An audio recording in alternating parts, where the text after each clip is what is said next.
High viewers, welcome to K media 2. இன்றைக்கி நம்ம பார்க்குற வீடியோவில் ஒரு சின்ன கரெக்ஷன் என்னென்னு பார்த்தீங்கன்னா, இப்போ இந்த மேலே ஒரு பஸ் வந்துருக்கு சரிங்களா. இந்த பஸ் இப்போ பார்த்தீங்கன்னா ஸ்டாப் பண்ணிட்டாரு. ஏன் அப்படின்னு கேட்டிங்கன்னா, கீழே வந்து ஹெவி வெஹிக்கிள்ஸ் வருது அப்படின்னு நினச்சிட்டு. ஆக்சுவலாக ஹெவி வெஹிக்கிள்ஸ் எதுவுமே கிடையாது. ஏற்கனவே நம்ம ஒரு வீடியோ பார்த்துருப்போம். அதில் ஒரு ரெட் கலர் பஸ் கரெக்டாக கீழே தப்பு வருது பார்த்துருக்காரு. பட் இங்கே வந்து எந்த ஒரு ஆப்போசிட்டில் வந்து இல்லை. அது இல்லாமல் இன்னொரு விஷயம் என்னென்னு கேட்டிங்கன்னா, நீங்கள் கீழே இறங்கியில் ரைட் டர்ன் பண்ணிடுங்க. அதாவது இந்த மாதிரி ரைட் டர்ன் பண்ணியில் தாராளமாக வரலாம். பெரிய வண்டியை வந்தால் மட்டும்தான் ஆப்போசிட்டில் ஏறி வருவாங்க. சின்ன வண்டி ஒரு லெஃப்ட் சைடு பார்த்தீங்கன்னா ஃப்ரீயாக இருக்கும், அதுலேயே போய்க்கலாம். அதாவது கிட்டத்தட்ட இந்த பின்னாடி வேறு ட்ரக்கை பாருங்கள். இந்த ட்ரக் வந்துட்டு இருக்கு இல்லைங்களா, இந்த ட்ரக்கு பார்த்தீங்கன்னா ஈஸியாக திரும்பிங்க அந்த பக்கம் ஃபுல் சைட் ரோட்டில் நம்ம தாராளமாக வந்துக்கலாம். புரியுதுங்க என்ன பண்ணுறது பாருங்க.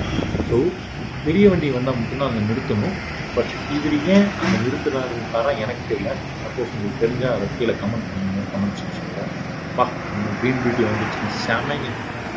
வா திருப்புறதே வேறு லெவல், வேறு லெவல், சூப்பருங்க. உண்மையாகவே அந்த வண்டி கீழே அப்படியே நீங்கள் ரிமைண்ட் பண்ணி பாருங்கள். அந்த வண்டி கீழே படுத்து திரும்புறது. இப்போ இது என்னங்க ஷிஃப்ட் கலர் டிஃப்ரெண்ட்டாக இருந்துச்சு. செமைங்க செமைங்க, சூப்பர்.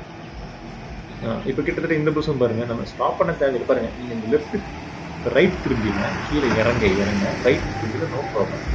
லெஃப்ட் திரும்பியில் தான் யோசிச்சு திரும்ப, ஏன்னா ஆப்போசிட் சைடில் வந்து விடுவாங்க. பட் கீழே right U turn no problem.